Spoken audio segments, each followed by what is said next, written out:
Manny Pacquiao versus Floyd Mayweather had so much going on before the fight, including Rachel Nichols and Michelle Beadle, two very widely known, popular, and acclaimed sideline reporters / Sports Nation reporters, worked for ESPN. Collectively, they've been everywhere. You'll notice them when we throw up some pictures in a bit, if you haven't know the names by now.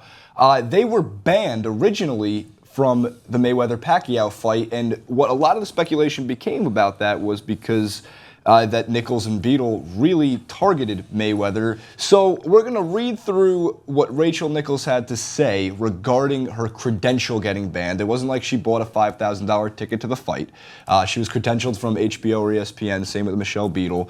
But I just want to introduce, by the way, Francis Maxwell and Temris Lane joining me today on TYT Sports to discuss this. But first, let's get to the long quote. It's a little bit of a marathon, but I'll go through it as fast as I can. So here we go.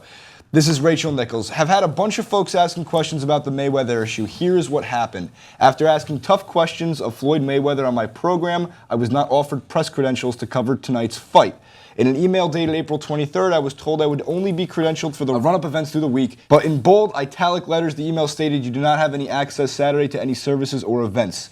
A CNN producer revisited the issue with the Mayweather camp on April 29th, confirming Mayweather's publicist that I would be in Las Vegas, and the publicist replied that I would still be denied a fight night credential. I was told the same thing when I arrived at the credential office in person on May 1st by two separate officials in front of several other people. It doesn't surprise me that now, after facing significant backlash, the Mayweather camp has reversed its position, but despite this and other outside parties generously offering me their seats, I will not attend the fight. I will also not let fear of retaliation prevent me from asking the tough questions the public deserves answers to in the future. Question, how does she fit that all in a tweet? Quote for everybody. She had one tweet that started the beginning of the statement, and then it linked to a different page. Yes. I don't even think it was a multiple tweet. It was just, here's what happened, and then you had to click the link to learn more.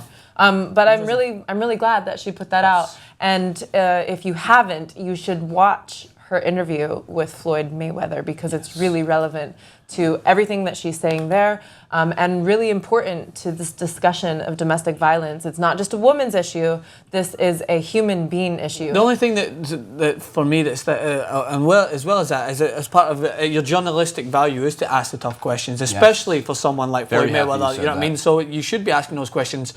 However, it shouldn't come as a surprise to anyone that this actually happened and they faced these repercussions. This fight has Mayweather's name, of course, in headlights. He has the power, and I'm not saying it's right, to do whatever he wants. So if they're asking these tough questions, it is expected that this is going to happen. It is by no means right. They should be allowed to be credentialed to this fight just because they asked the tough questions to him. But Mayweather, he literally controls this fight. He controls the money that's into the fight. He can basically pick and choose who he wants sitting there. He has Justin Bieber walking out with him wherever he wants. And the Burger King King. And the Burger King King. And it's not right. Don't get me wrong. It is not right. But it was like as if people were still surprised that this was going to happen. Right. Well, the one thing that I love about Rachel Nichols, and more so Rachel Nichols than Michelle Beadle, because as you mentioned the interview, which we will throw a link to in the comment section below, because it is quite awesome to see what she did.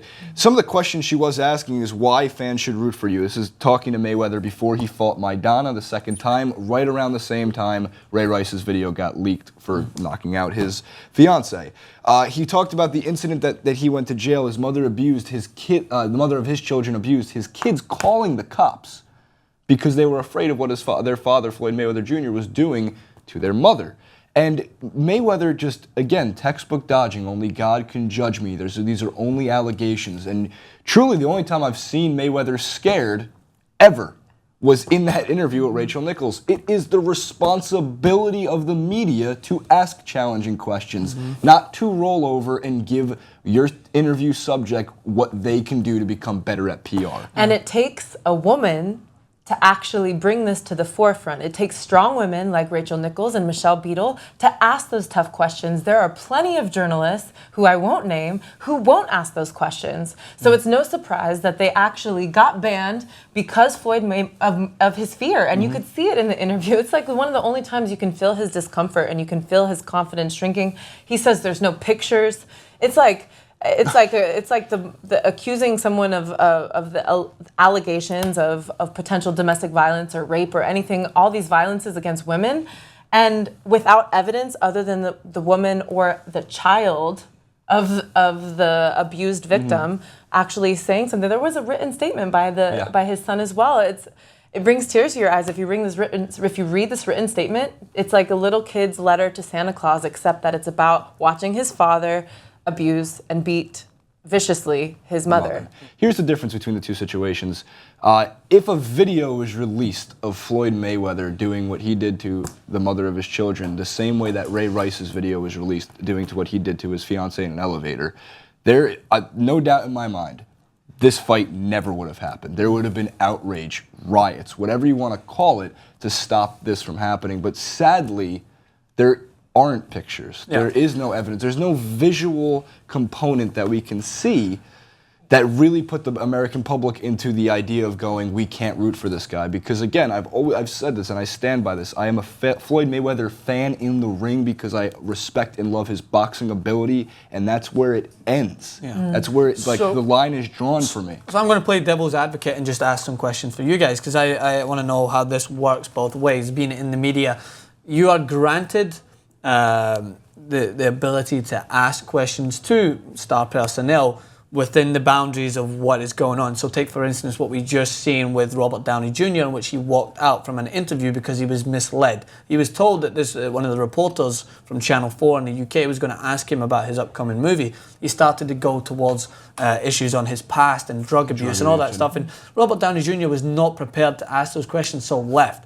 And my personal opinion, because I don't dislike Robert Downey Jr., I felt bad for him, and I felt that he was misled in that interview. So there is that line, because in order to get access to these interviews, you have to disclose the questions that you're going to ask. Right. And I want to know, in the reporter's case here, they should be asking those questions.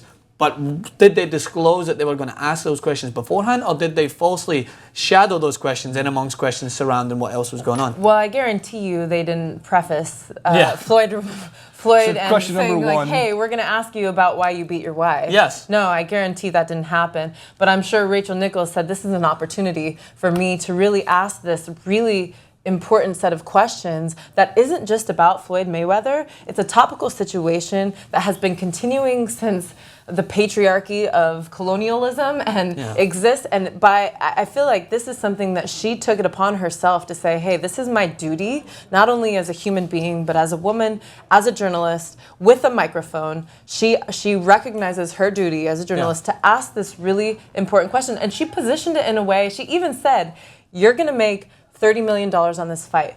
Would you consider, and interesting that it's violence, right? Would you consider donating some of your $30 million to this cause of protecting, of education of domestic violence and abuse, and helping those that need help? And that could be on the front end, meaning helping those that have experienced domestic violence as children and then grow up to become the abuser, helping them with their psychological issues. That could also go with helping the victims of domestic violence. And he, you know what his response was? His response was, I'll be putting away millions of dollars for my children because that's who I love. Right. So this again, and he's allowed. And by the way, again, to answer your question from before, in terms of like, was he prepared to at least the extent of, as Tamara just said, did you beat your wife? Do you abuse women in general? No, of course that was not the question that was, I'm sure, laid out to him number one on the piece of paper from his producers and his people. Yeah. But if you don't like it, then you do what he did. He answered the questions that he answered them how he wanted to. And if he wanted to walk out, so be it. Yeah. That's fine.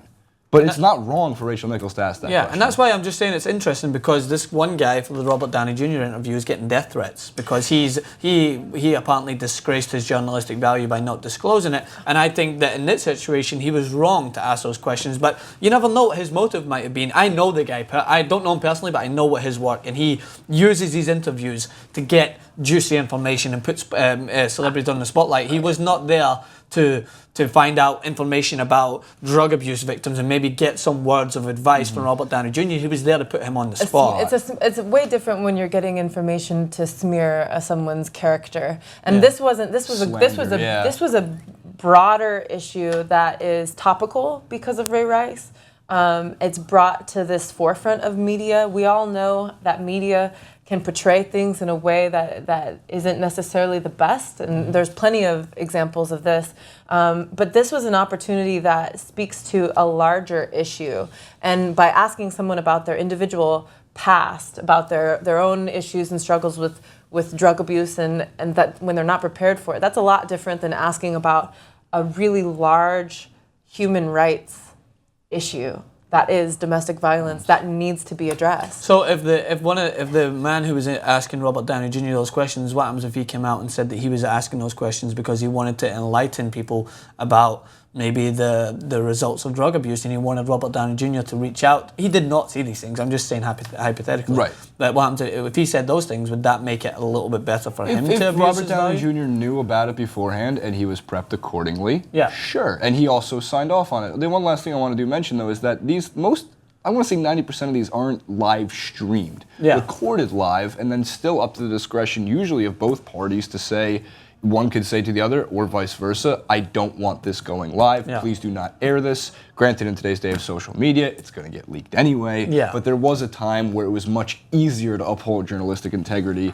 and with social media nowadays, it's near impossible to hold. And I agree that Mayweather should be asked these questions, and he should be held accountable. I just want to understand the role of both sides of the media and who is to disclose what beforehand, who knows what they're going to have to answer in hand, so that there's both sides of the argument. Mayweather should absolutely be held accountable and should have these hard questions asked him, because he dodges them at all costs. Only God can judge him. I'm going to go as far as saying that by Mayweather's camp denying Michelle Beadle and Rachel Nichols those credentials, it just perpetuates the violence. So again, the original tweet that Rachel Nichols sent out was "No fight for me," or at Michelle D. Beadle. Mayweather's team told me my producer, the camp, was blocking my credential. That then linked to Michelle Beadle's tweet, which of course linked to that whole quote I just read off for you guys. Secondly, Michelle Beadle also went pretty far when it came to attacking Floyd Mayweather. And again, I don't disagree with what she was saying. That's just my personal point of view. Some people do, some people don't. But Michelle Beadle was saying, bring back Aaron Hernandez. What happens on the field and in an athlete's personal life are separate convictions. Get over it. That's all, again, in relation to Floyd Mayweather, because the idea is bring back Aaron Hernandez, New England Patriots tight end, who was just convicted for murder. Yeah. Michelle Beadle, again, neither. If I have to pick the lesser of two evils, I'll choose Pacquiao. Whose corner are you in for Mayweather? Pacquiao is the question. What people do tend to forget is Pacquiao is very outspokenly against gay marriage and birth control. Wherever you lie on those issues, that's not for us to talk about. We are the sports channel. Michelle Beadle, again, round of boos for Mayweather. Hashtag people who love their moms. Very appropriate and funny use of a hashtag. Worthy of retweet. But that's And mom, everybody has mom, right? So Everyone's this is got a mom. women's issue. I think it's like a greater than a women's issue. I think that's why she put that there. It's just like you gotta respect women, and Floyd Mayweather has the celebrity to be able to make a difference, and I think that's why they're calling him out. I have 6 sisters. So the idea of And a respecting mom. and a mom and just completely surrounded by women my entire life, I'm afraid. I'm just terrified from day one since I was born on the idea of it. So yeah, I'm in complete favor of Rachel Nichols, Michelle Beadle.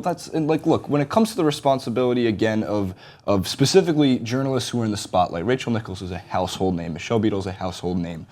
They are not just famous in the way that the Kardashians are famous, that they've earned their right to become the reporters and journalists that they are. Regardless where you side with their analytical opinion, they are good at what they do, hence why they get their roles in the media that they do have. Yeah. I mean, I think when you are representing CNN, when you're representing ESPN or whatever platform, you have to hold yourself in the same way that the company would want to present themselves publicly. So that's part of their job.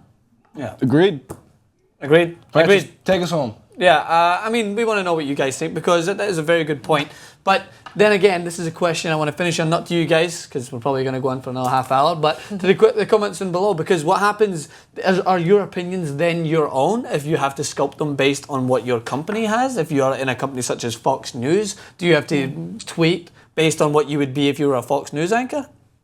Question, don't know, but we want to know what you guys think below. Personality. Yeah, It's all about the personality. Is there a line drawn? What do you guys think about Mayweather's actions to ban the reporters from the fight? Leave all comments in the section below. Make sure to subscribe from Francis Temeris and Jason. Come back again to TYT Sports.